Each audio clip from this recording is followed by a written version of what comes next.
Well, we'll get started. Welcome, everyone, to the 2023 FCS slash at-large roundtable. I'm your moderator, James Ferrand from Northern Arizona University, coming to you live from the Hyatt Regency in Baltimore. I just want to thank everybody who could hop on with us and who's here with us live. I'm just going to get started with our slide presentation. And let's see, let me just duplicate this and let me just share my screen. All right, so welcome everyone.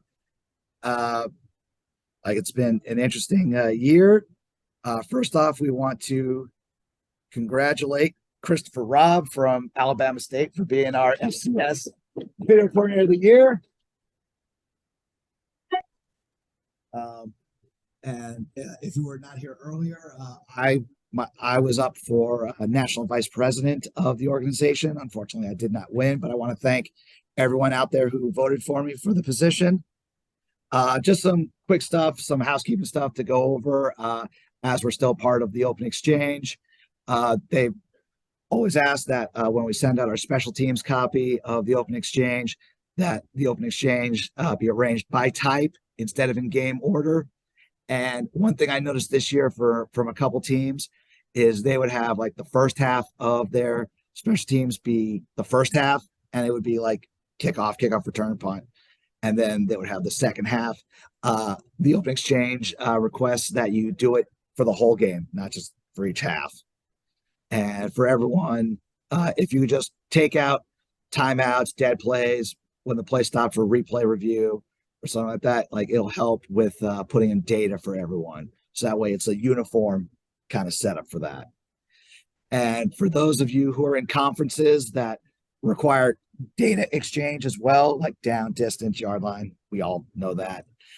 You can actually send those files through Catapult Exchange as well. And a thing that's becoming more prevalent, at least in my conference, is also exchanging TV copies. They ask that you upload the TV copy with the .exchange file as well. And a way to help out with that, actually, the Big Sky came to us like in our meetings and asked us like if we wanted to have DV Sport upload the replay copy of the TV copy for us to use. So that might be something each of you want to give out to or reach out to your conference offices to see if they may provide doing that or share the cost. So that way it's less for each of us. Anyone have any questions on that or any concerns or anything? I had a quick question about it, James. Sure. Has DV Sport, they started doing that for us in the Ohio Valley this year. The problem with me in particular is I'm still not not signed on to do the exchange because DV Sport, the rates for them to be able to get that stuff up there, half the time it didn't meet the exchange guidelines. So I wouldn't see TV copies until Monday or Tuesday. Okay. I mean, usually because that's not a normal part of the exchange. I mean, we requested it just so we could get the TV copies of the teams that we play. And I don't think they have an actual set time for the TV copies because we really don't get any breakdown information off of that we can't get from the coaching film. Okay, I just wasn't sure because it seemed like in discussions with Ortiz and all those guys over the summer, it was still kind of an all or nothing deal. Yeah, I mean, it usually is. Like for the coaching film, it is all or nothing. But for the TV broadcast copies, it's still a school by school basis. Got it. So if you upload your TV copies or DV Sport uploads it for you, you can access the TV copies of other schools. So like, like Linden was in your conference, right? Yep. Yeah. So like if they don't upload a TV copy, but you do, that will not hinder your ability to download TV copies. Okay. But that was a great question. Anyone else have any questions about open exchange? Sure. What is the time frame? It's 24 hours after the game ends? For the TV copy? No. I believe for the home team. It's like 2 hours. No, I think it's like 4 to 6 after your game ends. It's like the next day. Soon as you get back to your facility, they're ready to upload. Yeah, like as soon as possible. But we understand with travel problems that that may be difficult. So I don't know if everyone heard that. It was a question about the timeline for posting your game after. And for home teams, actually, we're going to be going over that a little later this afternoon. So I will have more of an updated information about that. But for the past year, it's been 4 to 6 hours after your home game ends, and as soon as possible, but no later than 24 hours for road teams. And always, if you're having problems uploading, reach out to Catapult. Also, reach out to your conference rep. I will get an updated list of those exchange reps as soon as I have it. And James, I know we were talking about this, I think last year around this time.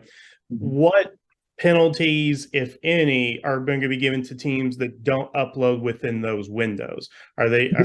Their access will be shut off. One thing Catapult came out with during the season is a listing of the teams that have been truant in uploading their film. So about half my conference, I'm sure, right? I have not taken a look at it recently, so I cannot confirm nor deny that. Ricky, we had a few in ours last year. Okay. But for the most part, everyone that's been involved in open exchange has actually been pretty good about uploading it in a timely manner. So if we're all good with that, I will actually cede the floor right now to Ted, if Ted's available. Ted is available. All right, Ted.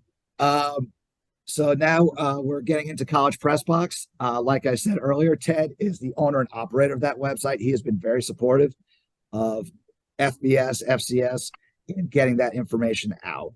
So, Ted, if you want to give a little bit more info Sure. about Press Box and maybe reach out to some of us about possibly getting our schools added onto your website. Well, there's a little bit of breaking news here in that even if you haven't been on College Press Box ever before, we're getting ready to completely rebuild the site, redesign it, and add some more features to it. And we're hoping to have it launched in time for training camps. So sometime in early August is the goal. With that, we started College Press Box really with the design of serving the media, and just through various channels, we got recommendations from people of items we could add. And several years ago, we added XML data, XML game data, at the insistence of the ACC video coordinators, and that sort of spread like wildfire. And I realized that the XML game data, that was coming from Stat Crew and now Genius is basic game data, but necessary game data. And for a long time, we've also had PDF versions of flip cards, which I think is especially helpful when you need to go back in time, whether it's earlier in the season or a previous year or a game against an opponent that hasn't been on your schedule before, and you're looking at, and your coaches are looking at film, and they want a flip card for reference. And that's all been very successful on the FBS level. We actually, in 18 years of doing this, have never failed to post anybody's game notes. Over the years, we have missed out on a very tiny percentage of flip cards, but for the most part, we have all the data there. It's a challenge, of course, to make sure you get corrected data, because there's corrections all the time, especially now. But we do the best we can on it, and we go as fast as we can. Originally, we didn't post game data until Sundays when it was essentially finalized for official stats, but now we're posting it as games finish on, mainly on Saturday, of course. With that, we've been pushing to try to get the FCS involved, whether that has been through the NCAA or the college football playoff, or someone like Stats Perform, who's a big supporter of the FCS. And we haven't quite been able to put together a financial package that would get you guys on board fully. Clearly, when your schools play an FBS opponent, we take care of the game notes and game files and such, but otherwise we don't. And for several years, we actually did the FCS tournament, and we stopped doing that 3 or 4 years ago because we were giving it away. And we'd hope the NCAA would step in. So with that, I actually am in negotiations, if not this week, next week, with the college football playoff, who basically underwrites all of College Press Box, at least on the team and conference side. And we're asking them for some additional funds to add, to help add FCS. I'm also going to talk with Ty Halpin and Gina Leahy and David Warlock at the NCAA to see where they stand on it. We are in a position where we can add the FCS. We also understand that there is an appetite for media information for the FCS, and it's not just when FCS schools are on FBS schedules. We also understand there's an appetite around the NFL draft, around spring football, around all the things that we do. What we don't want to end up with is a piecemeal operation where we're only working with, a few conferences or a few schools. So it's not necessarily an individual school or conference opt-in, but it is, it's something we really want to do all or nothing. We may reassess that at some point, but where we stand now, it's kind of an all or nothing. And we're actually really not asking, in the grand scheme of things, asking for that much money. And if we can get somehow the playoff and the NCAA to split the cost, we will be we'll be full steam ahead for this season. I should know something.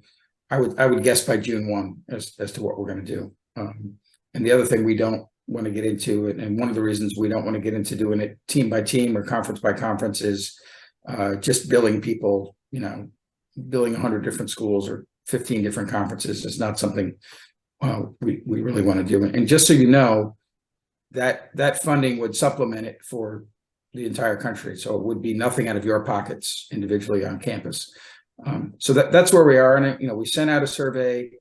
We've sent out several surveys. The one that is relevant to you all, we haven't really pushed very much, and we're going to push that the next couple of 3 weeks. But one of the areas we ask is, what would be an additional feature you'd like to see on College Press Box? And the addition of FCS is clearly the top choice.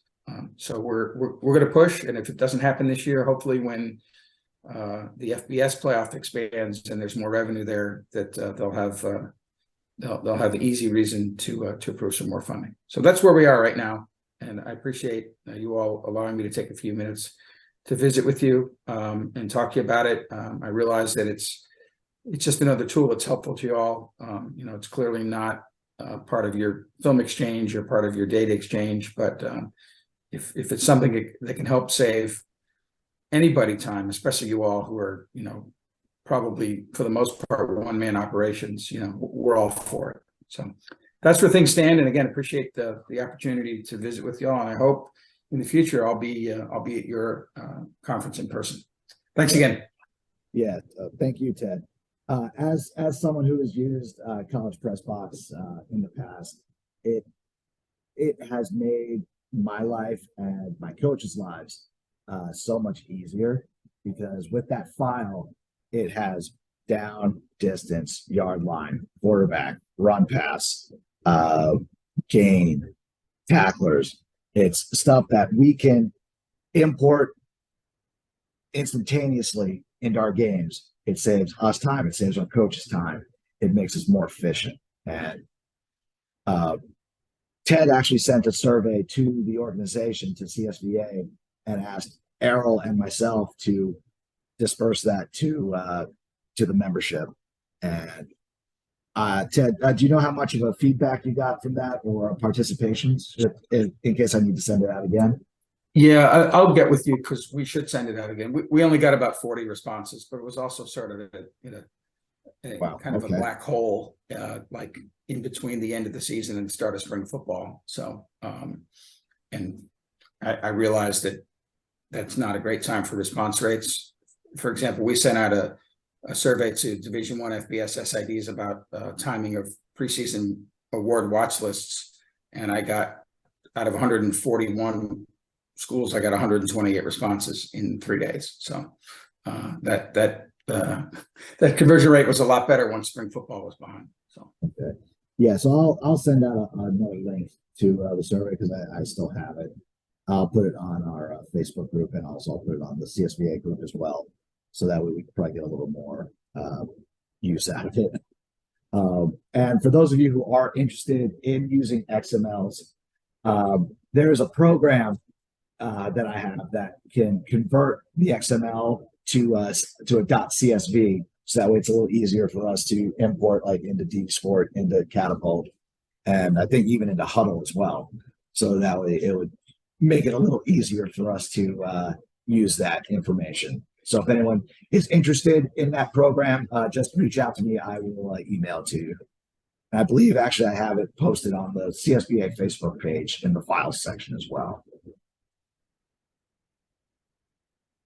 All right. With that, we'll go into some more of our topics for this roundtable. Let's go back to this. And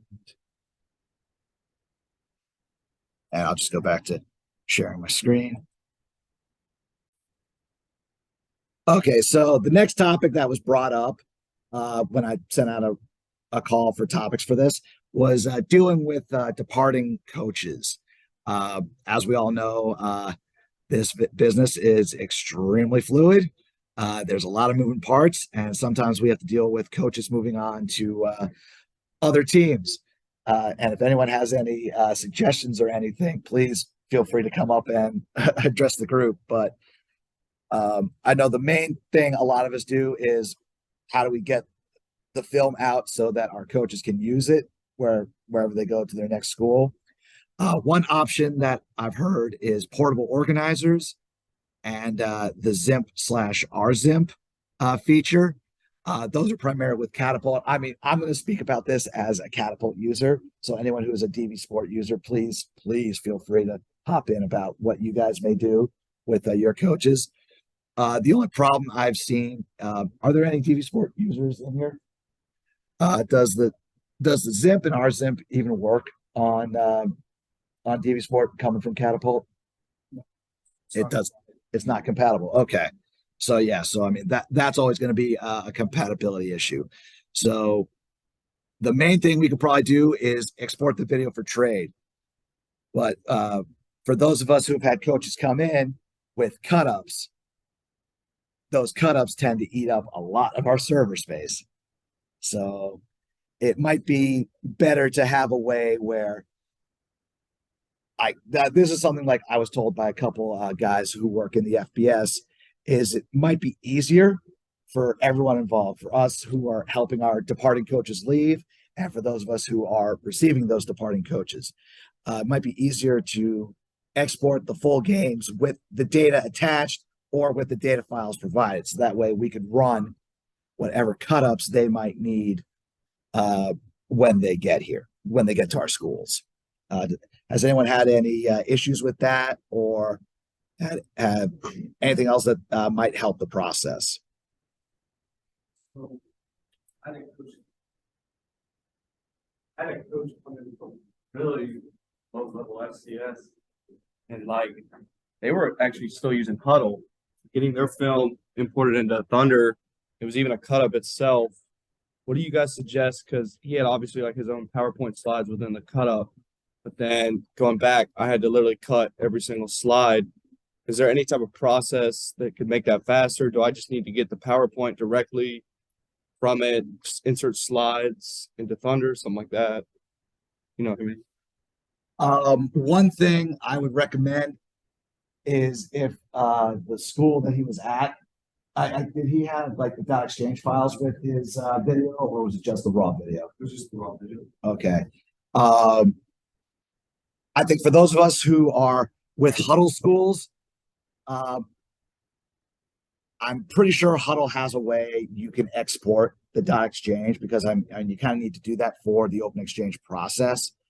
So I would always just try and make sure, if you're a Huddle school, to send the dot exchange files as well. Or if you're at a school and you know the guy at the school he was at, reach out to him and be like, hey, can you send me the dot exchange files as well? I need to do that. PowerPoints and like slides, especially like with Exos, as I've noticed, exporting it for trade, sometimes the slides don't attach. So that's actually where like the next thing on the slide, the output to MP4, because there's a way you can actually export it, just play it through. It kind of screen grabs it, and then you can send it. And unfortunately, the next person's just gonna have to cut it up. But I'm actually going to talk with the guys at Catapult to see about, hey, is there a feature request we can do, like to make it so we can include PowerPoint slides as well. And also with the Catapult Hub coming out, I mean, that might be something that's in that. So I mean, that might be something that's coming down the road in the next couple of years. And that's like you're saying, In the export for trade.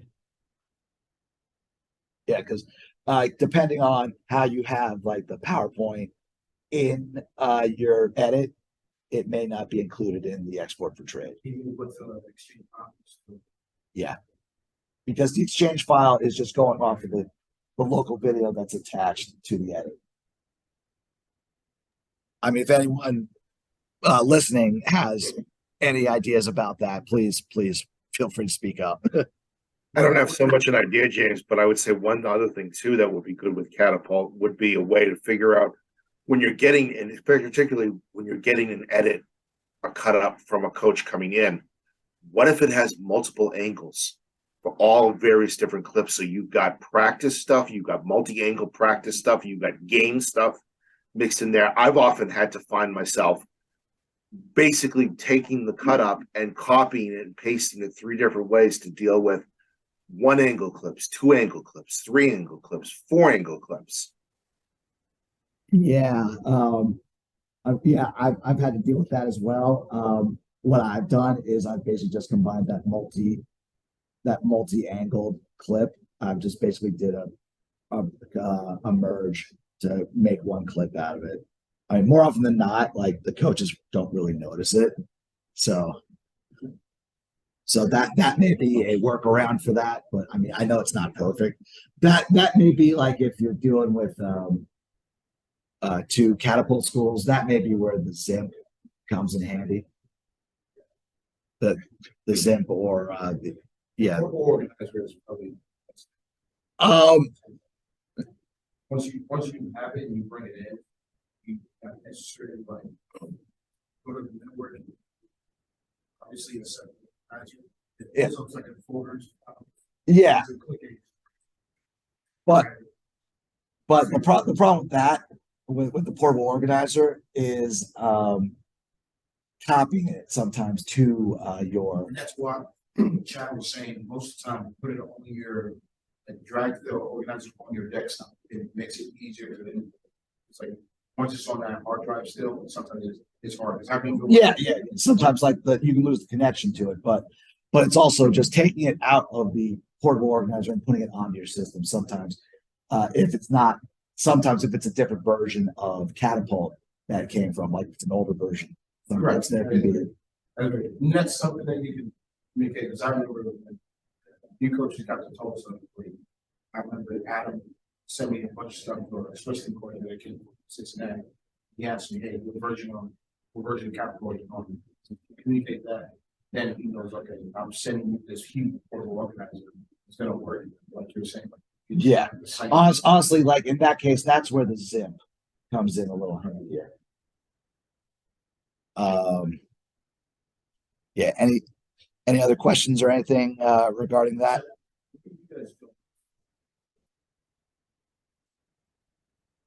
Yeah. It's $74. Yeah, so basically it's like the exporting for trade. Yeah. You said an issue where we had a coach leave, and they're having issues with the slides in it. So we had to go back and find all the slides and send the slides separately. Yeah. And then whoever's in the receiving end had to go and import the slides. So. You guys having output to MP option?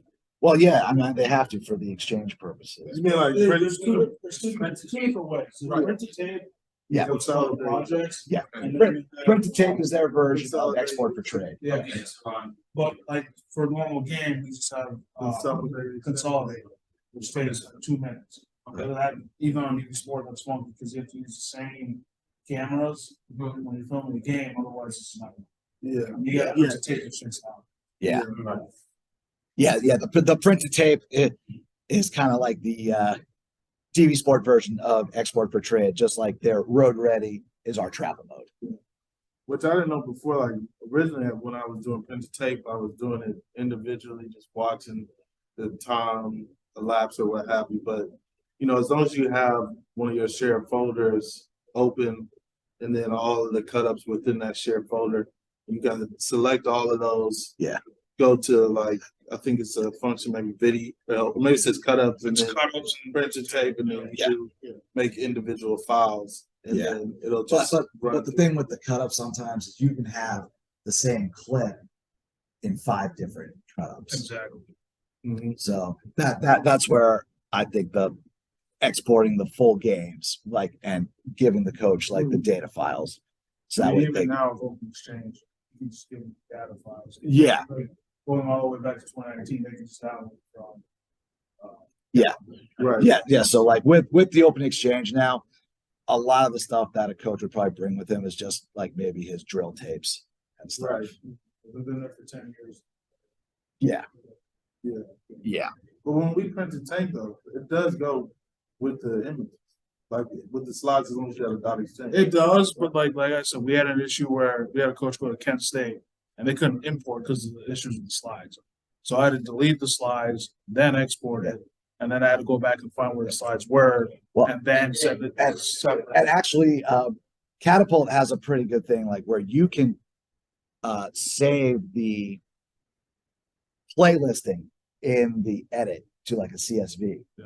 So that way you can send them the video, but also send them that playlist and the PowerPoints. That way it's like, okay, I can import this here. Well, I thought when you print the tape, it was like 6 TV sports out. They don't have that luxury on these. Like when you print the tape, it comes to like 5 or 6.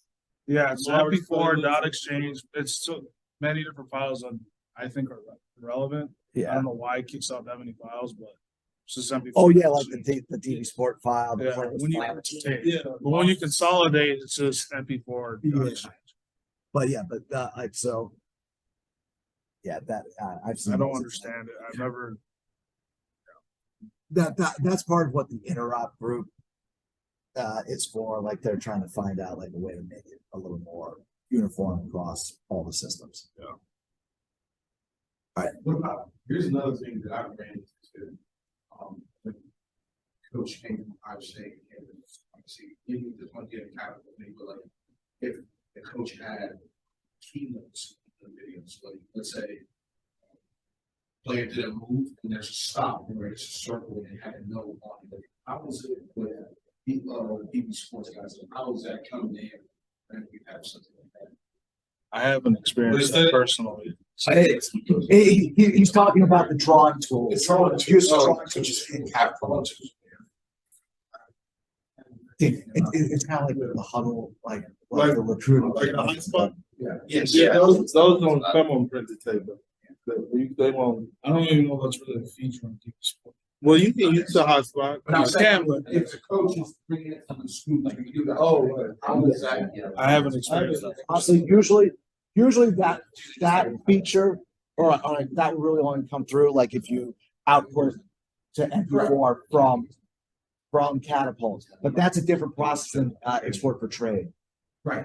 I'm really trying to find out how no one.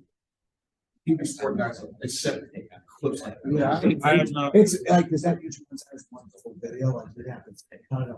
Yeah, unless it's part of the video itself, I haven't really. Right. So like, my question was like, how do you, like, if you get it, if I explain it as MP4, you're gonna see those keynotes on it once you're watching. But for TV sports, how do you actually tell the TV sports to stop?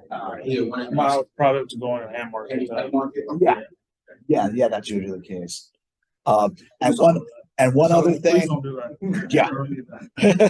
and one other thing I want to bring up, because this has been a bit of an issue, like with my team and our conference, is we've had a bunch of coaches from our staff, like especially when we had our staff change a couple years ago, go to other teams in our conference.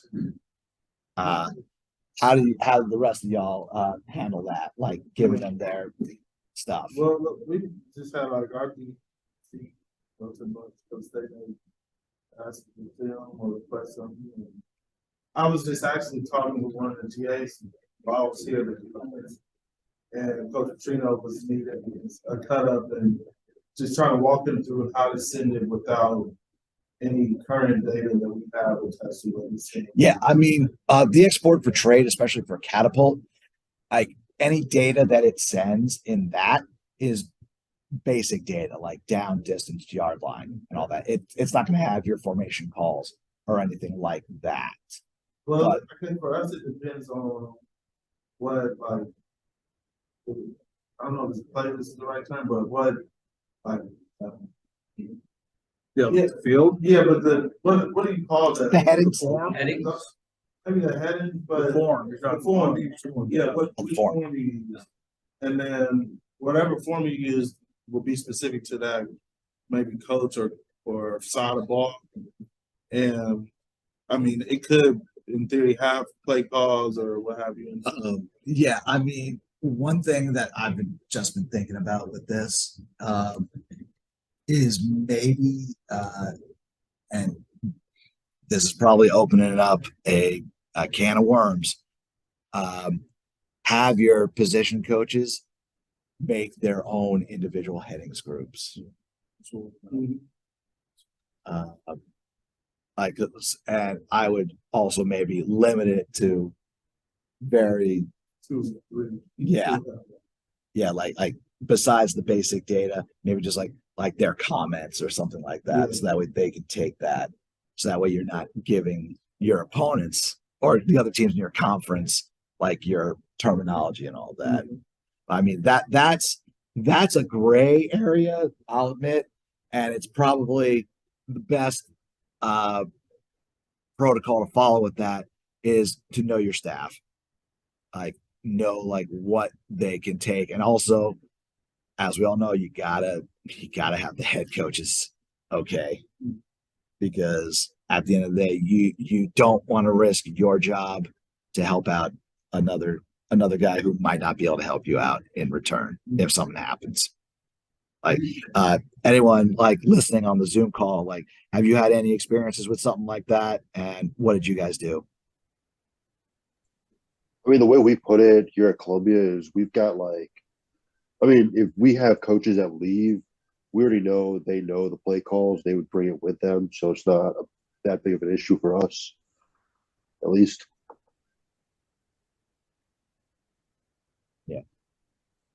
I mean, it's always going to be a fluid situation no matter what, because you don't know if they're going to another school just because they're leaving or because the entire staff is leaving, something like that. Like it's always kind of a play it by ear situation. Now, James, I want to go ahead and bring this up as well. I'm just kind of curious what everybody else does in terms of players getting film. And we had an incident here, Cookman, a couple months ago regarding this.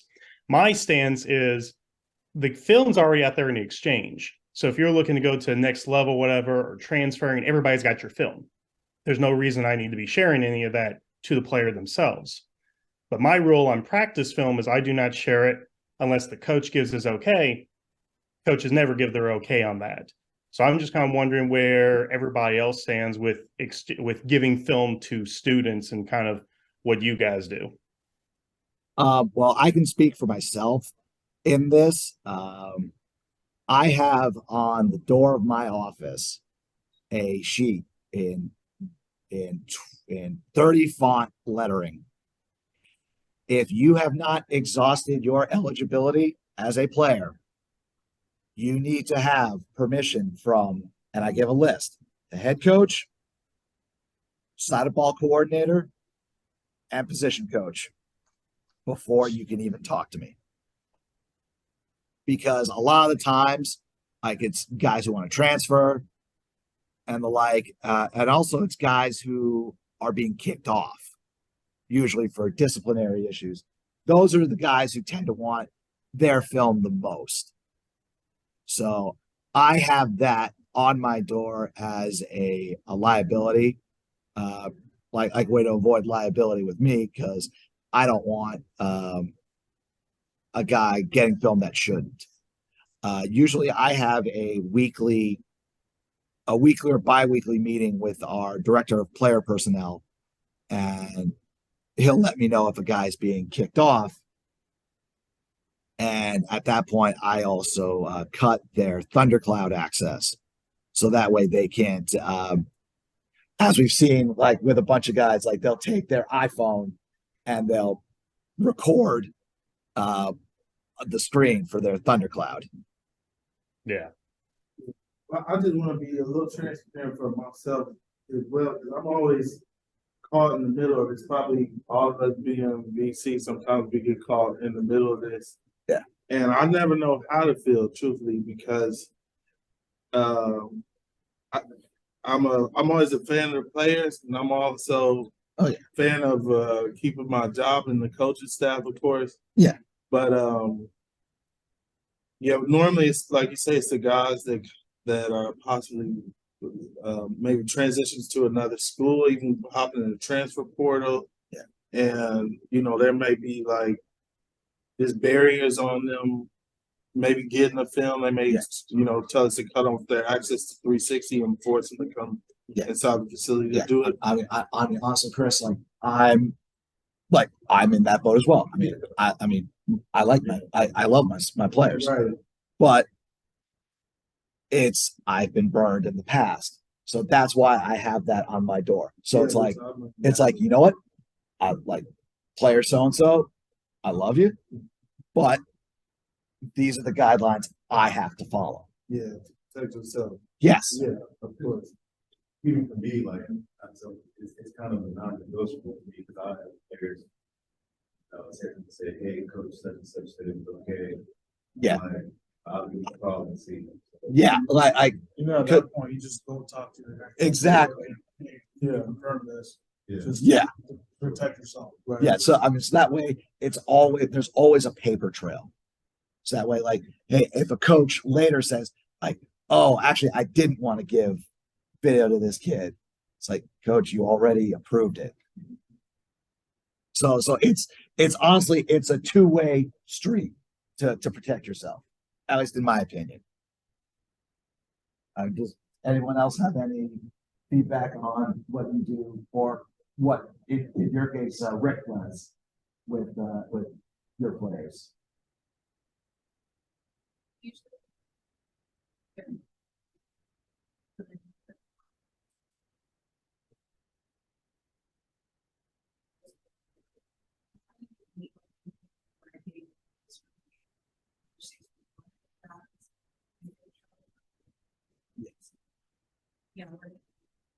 Yeah, so I mean, what it seems to be is like we're all kind of in agreement. Like, we want a paper trail of approvals before we even give out like our film to our players.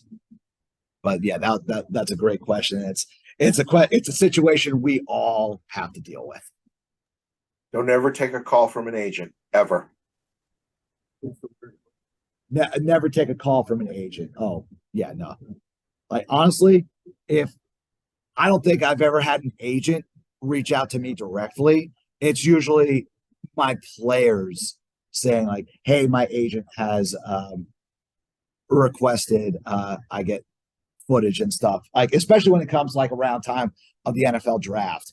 And always, and this is me because who else in here, I mean, it's part of the process we have with the NFL. Who sends your games to the NFL after every week? Honestly, you might want to start doing that. I'm talking to Pete. Yeah, I mean, Pete Pino, like honestly, just shoot him an email. He'll be more than happy to get you set up with them. You got to sign a contract.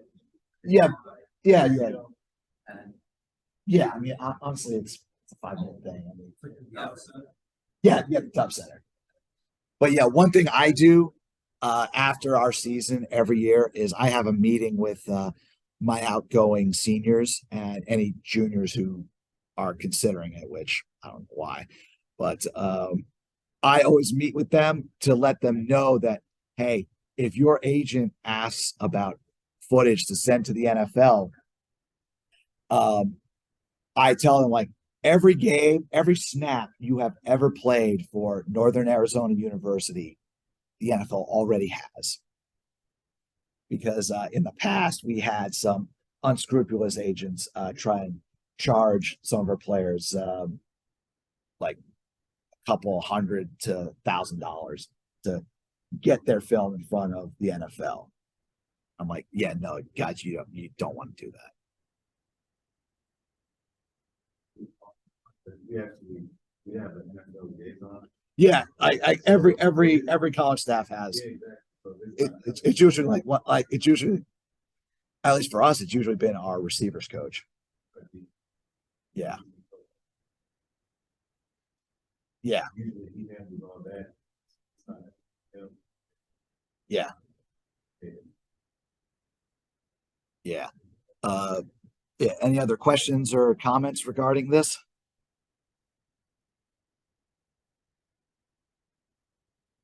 Bueller?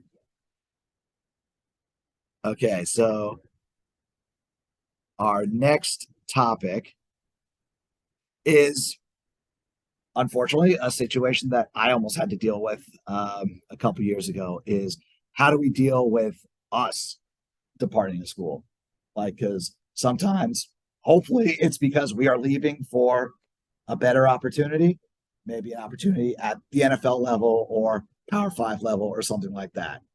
But yeah, unless you're really lucky, and I consider myself part of that, odds are you're going to change jobs at some point during your career. One thing you want to think about is how do you want to leave a program that, for most of us, we helped build, sometimes even built from scratch? Like, how do you want to do that? Because I've heard stories from not FCS, but actually from FBS. The current video coordinator at Southern Methodist told me that his predecessor took everything and left him like with nothing to work with. So I mean, it's not a great look for us that are leaving because we have to work with each other on a daily basis. So like something like that, in my opinion, can ruin a working relationship. But how have you guys dealt with leaving, like maybe a previous school to work at your current institution, or are you thinking about or are in the process of moving to a different school? Like what are you doing with that? Well, I did this most recently, leaving Idaho to come back to Cookman and all that. And the first thing I'll go ahead and say is I kept that office clean when I left, because when I got there, it was a mess. Hadn't been vacuumed, furniture was disarray, equipment was in disarray, and all that. So I would definitely say if y'all plan on leaving, clean it up first. You know, don't leave it in a mess or anything. That's kind of the first thing. And then like what I also did, and the guy who left Idaho before me, he left his contact information and some notes around, and I made sure that I left some of that as well. You know, put everything where it's supposed to be, leave a couple sticky notes here and there just for information. And that's if you get the time to do it. I know some of us may get fired and may not have the opportunity to go through those steps and everything, but just, you know, leave as much information as you can so the next person is not high and dry and they call you 15, 20 times asking questions and so forth. And what else in your When I got to having a student job, I quite a bit of assisting, people contact, students, kind of like the timeline, the season, like all that stuff. Yeah, phone calls. Yeah, I know one thing I was working on because a couple years ago I was planning on leaving Northern Arizona. One thing I was putting together was a manual for not just my students, but for my entire department, like contacts within the university, contacts within the conference, and just contacts for guys at nearby schools who you could reach out to, like if you were having a problem with something, like not like Arizona, Arizona State, New Mexico State, and just other guys like nearby that I trusted to help whoever would be coming in to take my place, to help them make sure like the department was running smooth. Because like in my opinion, what we do determines our reputation. Like you don't want to be known as a guy who's going to leave a school high and dry, because those coaches who you left high and dry may end up have a chance to hire you at other schools as well. So you always want to keep that. You don't want to burn that bridge unless absolutely necessary.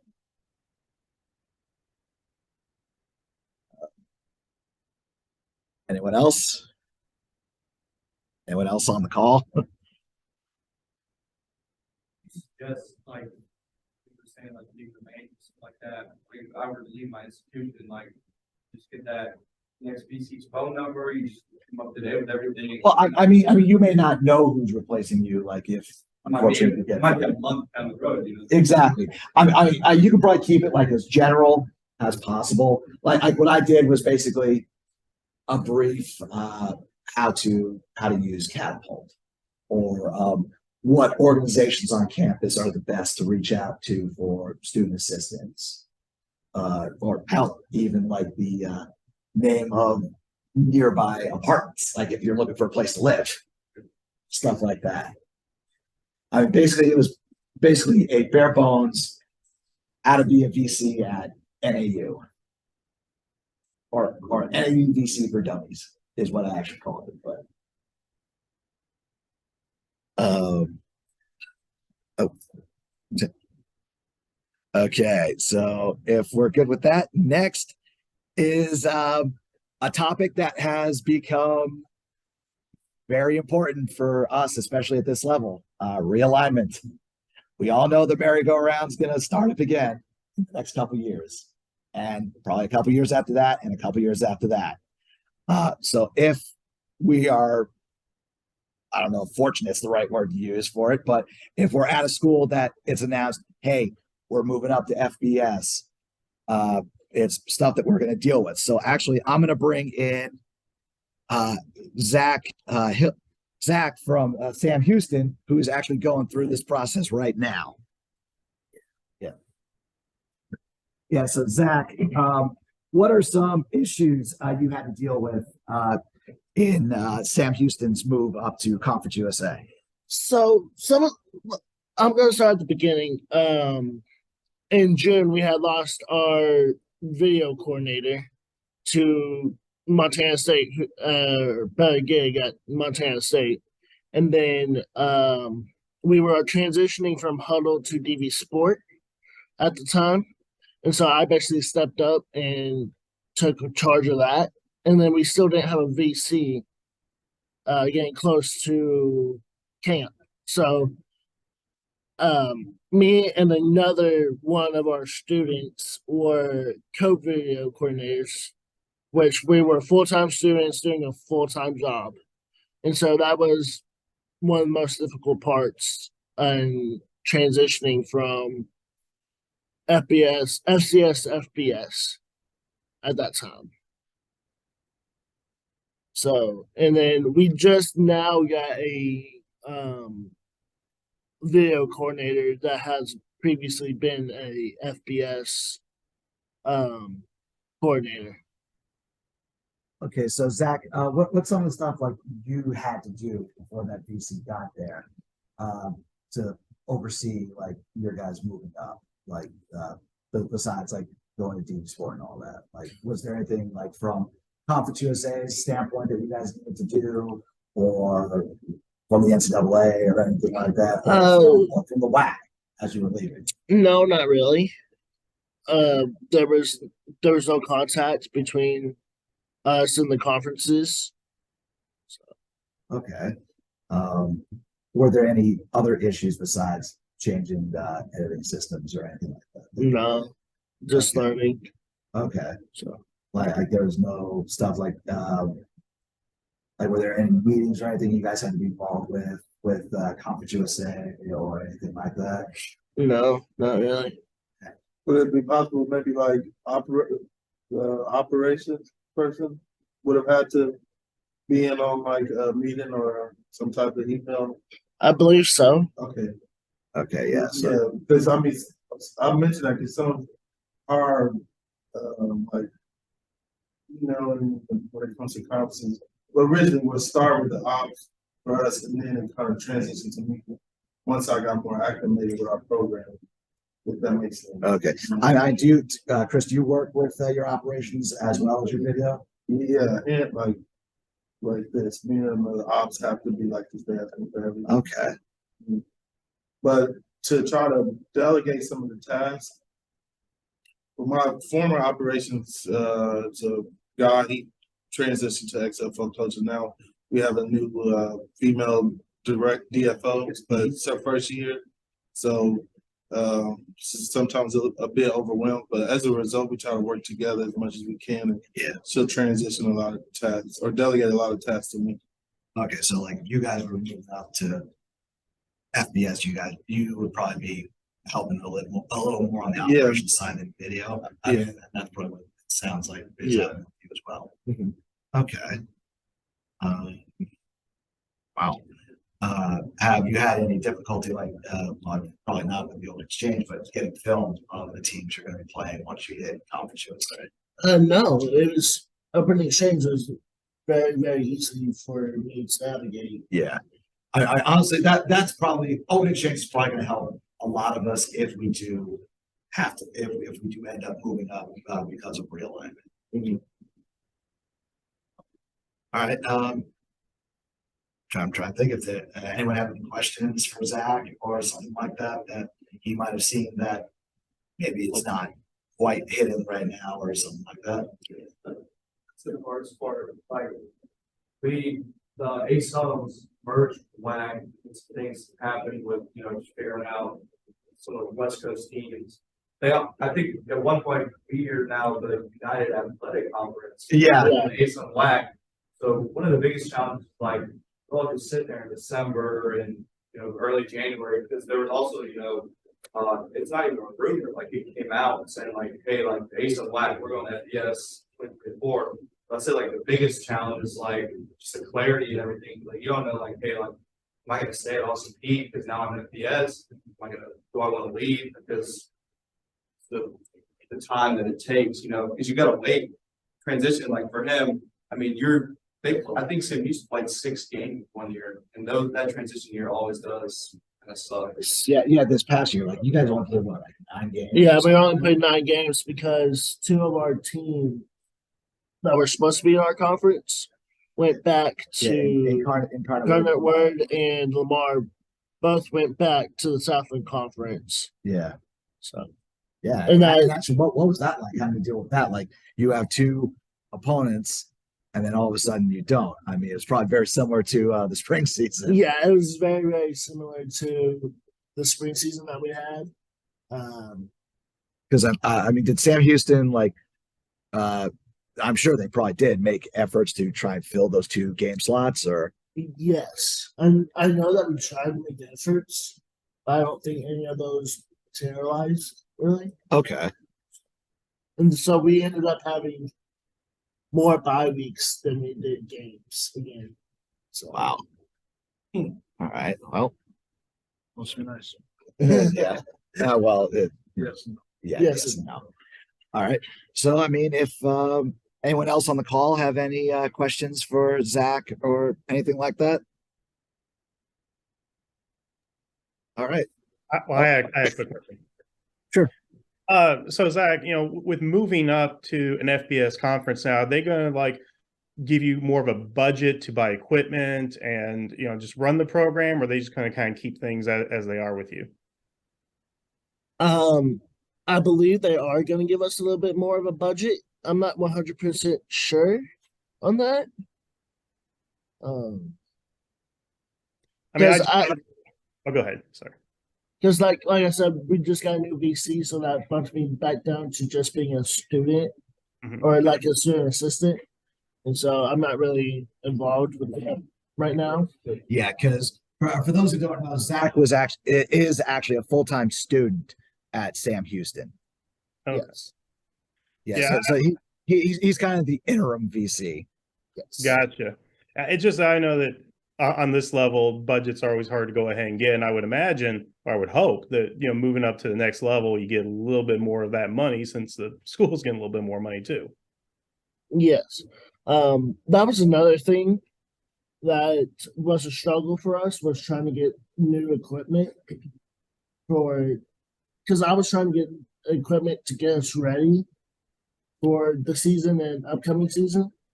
And so that didn't really pan out that well. Been there, done that, man. Yeah. One thing I actually wanted to ask, because I know some FBS conferences have different video guidelines. Like I believe the Big Ten recommends a wide end zone for their stuff. Have you guys started prepping on how you're going to do that? Not that as far as I know. Yeah, because you probably the conferences that probably send you guys like regulations or anything regarding video or anything like that. No. Okay. All right. Well, Zach, I want to thank you for speaking in on this, as you're probably have our most expertise when it comes to that. So that finishes the prepared portion of the roundtable. So I just want to open the floor for any comments or any topics that anyone else has that they might want to bring up.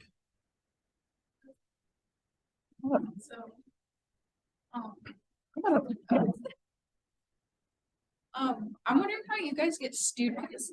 Like at Illinois State, we're having a really hard time like hiring students and trying to get them to like buy into the program. And like I've tried reaching out to like our K&R department and sorry, like our sports programs. Oh, just like sports management. Yeah. And the like. So Okay. we're trying to like reach out to those classes and stuff. And like at this point, we're looking at like making posters and hanging them around campus. Like we're putting out job postings and like we're having a hard time. I'm wondering if like other people have that too, because like you're not. Show of hands. Who has trouble attracting students? Yeah, I mean that is heck, that's just not a problem at this level. That's also a problem at FBS and Power 5 as well. I know one thing I do, and actually I've been doing this for 2 years, and unfortunately it hasn't produced a lot of results yet, is when your coaches go on the road for recruiting, give them flyers to take with them. Like have them talk to the coaches at the high schools they visit, because a lot of those times, like those high schools are also producing just students that come to Illinois State or North Dakota State or NAU or Southern Illinois. I mean, it's a problem that it's not isolated to any one institution. It's something we all do, because I mean, with a lot of the changes to scholarships and tuition and all that a lot of schools around the country, I mean, I'm sure you guys on the call probably have these exact same issues as everybody. I just wanted to mention this briefly. A couple of things we've done, and we have what's called the Dog Pound, which is like our student fan. It's a student fan RSL, really. It's your student section, basically. Yeah, it's our student section, basically. And I just collaborated with them. I created a graphic, sent it to them, and they posted it on all their social media platforms. That was one method, but obviously, like going to some of those programs that where some of these people need different hours, like maybe even introduction or, somewhere over there in the College of Liberal Arts. You'd be surprised who just may want to help out, like in film, in sports. And then like my last resort has been the excess of people we can't hire in like equipment and who still want to be around the program, but really haven't found where to walk through. So we kind of use those kind of as an extra help as well. Yeah, I mean, honestly, we're having trouble filling those spots too. The other like equipment. and Yeah. stuff like that. Yeah. I'd say one day, so when I got there in July of 22. That was my second day was staff retreat. Day after that, fall camp. The hardest thing for me is obviously that first week of fall camp. I mean, it's me and one other kid, man, the ship. But like, shoot, when I would get like maybe a Monday afternoon, we didn't have practice on Mondays.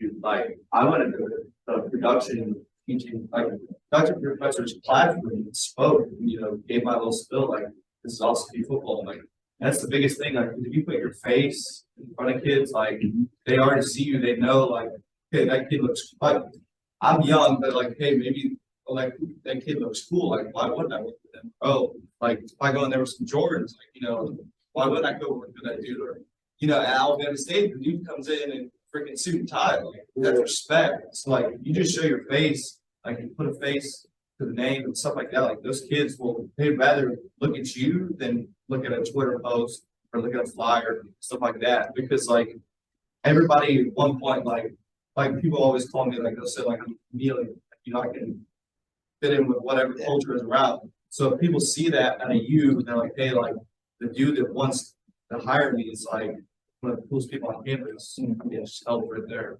Yeah. And starting early too, probably like I start like right now for fall camp. You know what I mean? Just right before graduation, putting a fire out. You may invite them to summer camp, make them feel involved, welcome. Most of the time, like our coaching staff is real cool, but they know they need the help. So like provide opportunities where they can engage with the team early on before they get to fall camp and stuff. I think it'd be an advantage for all of us. Yeah. And one thing I did, I mean, heck, one of the best filmers I ever had in my time at AU was the younger sibling of one of our players. Like honestly, like you can use your players as a resource, or actually, if you have injured players like who are medically DQ'd, Right. like you might want to use them because I mean, heck, they may not know how to use a camera, but they know how something is supposed to look on film. Like, oh yeah, this is how it looks because I mean, I knew this from when I had to study film. So I mean, that's like the players are obvious resource. What's up, Chris? I would also say what works for me, picking that up for everyone, definitely showing their face around campus, whether that be an event that's going on around campus. I've made flyers with QR codes that would send them straight to a Google Doc, and that would just answer some general questions like, have you ever used a camera before? Are you interested in film production? Interested in creating sports? I did that probably like 2 months after the season ended. And before spring football started, I interviewed over like 45 kids. And I had a crew of 12 going into spring football. So wow. That helped me a lot. I also throw like the creative pitch in there too, because I mean, kids now, TikTok, Snapchat, Instagram, Twitter, all of that. When they see that, they definitely have an increased interest in joining as well. So all those methods are working. We also have work study. Pretty sure everyone's school has work study. The kids who are just looking for something to do because that's for money or whether that's to pay for classes, work study. Yeah, I know for me, I have 4 full tuition waivers I can use. And, full tuition? yeah, I usually split them up in halves. Yeah. But one of the problems I'm finding is with the way the Arizona universities are, kids don't need it. And so, I mean, everyone's always going to have a unique situation with it and all the unique challenges. I mean, basically a lot of times just for fun and students, it's throwing everything up against the wall and see what sticks. And now, just something I'm going to go ahead and speak to. First of all, James, I would say I'm always wary about players, mainly because a lot of the coaches use it as a form of punishment. That if they're an injured or whatever, like you're going to go ahead and do film today. And that led to a couple of problems that I've had. So I know it's different for everyone, but that just kind of been my experience. And something else. I mean, I'm not saying like use guys who are currently injured. I'm saying guys who are like medically DQ'd. Okay. Yeah. Which we had a guy like that, and he was still on scholarship, so they needed ways to kind of still make him. Yeah, to justify it. Yeah, so he was actually also traveled with, so in theory, he would have traveled before. It's kind of like Yeah, I mean, it's a little more of the carrot method than the stick. Gotcha. And just something else I want to go ahead and speak to, and this is not necessarily something I can do here at Cookman now, but what I did do at Idaho that was really successful is I reached out to the international student community. And James, you know this, when you came to play us, I had 12 students on my staff, 8 of them from Nepal, 2 were from India. And what I basically learned is it was a word of mouth thing. I hired one Nepali student. Next thing he knows, he's telling all his friends, hey, you guys come work here. And they're just hungry to work. That, you know, that's what I've noticed about the international student community is that they just want something to go ahead and do other than just studying. So I would encourage that if you have a big international student population on your campus, even if they don't know anything about football, I mean, that was the easiest thing to teach them football. You know, working the camera was a little bit harder for some of them. So that's just yeah. I mean, I've tried that in recent years, and it didn't work out because it was too high of a learning curve to teach them football. Like I had a student this past spring. I told him like I had them on my end zone. And I told him like you're going to be like on one of the hashes.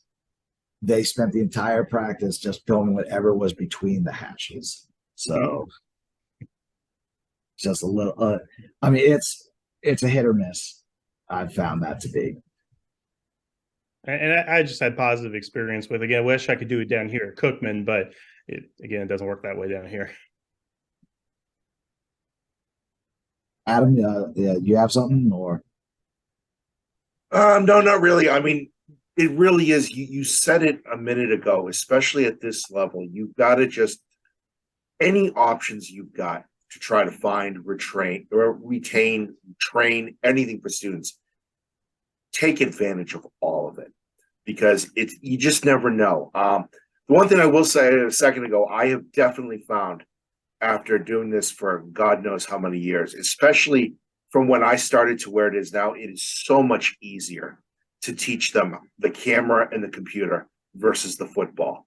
There's always exceptions to the rule, but it is definitely these days, it's a lot harder to teach the difference between a quarterback and a cornerback than it is so many of the cameras now, it's so much point and shoot. It's no more, you might be worried about f-stops and things like that, but nowadays, back in things we had to manually white balance and stuff like that, the cameras have gotten so much easier. But the thing particularly down here at Tech that I have seen is trying to teach that football stuff. And that's what's going to draw their interest. At the end of the day is whether they have an AV interest or not, whether they have computer interest or not. It really is about the football. And if you can teach them that and you can get them enthusiastic about that, you're going to have kids that are going to want to be here for 4 or 5 years. And you never know what their lives are going to turn out and how your life is going to turn out. Okay. I mean, one thing I was trying to do this spring was to reach out to the local high schools, like in our area, and see if they had any kids who were coming to NAU in the fall who had worked in video for their high schools. Unfortunately, both the high schools in Flagstaff had staff changes this winter, so it's like, crud, they're not going to know any of their previous students. So, darn it. So I that's a feature I'm going to try this fall, like after this coming season, to try and get people. It's like, so that way it's local and they know what they're doing. So that way it's less I have to teach them. Because both high schools play games at our facility. So makes it a little easier. Anyone have any other topics that they want to discuss or anything they've seen here that they want to go over? I mean, I think going back to the like the getting students to help us out, like we utilize the coaches too. So if one of the like the D-line coach wants his indie film, we'll go up to the D-line coach, be like, hey, we don't have enough cameras, and he pulls a player, just hands him a handy cam and just says, here, this is what you're shooting today. Yeah, this is actually, what we got.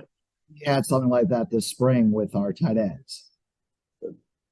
But my only concern is, do I really want one of our players holding one of our $1,000 cameras? Yeah, luckily we give them like a cheap, like $150 like handy cam and let them go. Yeah. So Or sometimes they'll get their own personal iPad and just bring that up there. Yes, we had that. We had a coach use his personal iPad to film his indie. Yeah, I had a coach do that with his iPhone, but he held it this way instead of this way. So it was like, I was like, all right. If no one else has any other topics, I'm gonna call this meeting closed, and we'll see everyone in Minneapolis next year. All right. Great. Thanks for everyone who joined us on Zoom, and I will have the recording of this probably up like in the next couple days. All right. Hey, Ricky, Chris Robb says he'll see you at homecoming this year. Absolutely. Tell Coach Sims I said hi too, because if it wasn't for him, I wouldn't be here. Will do. All right, guys. Thanks for showing up, and we'll see you at CSVA next year. All right. Yep.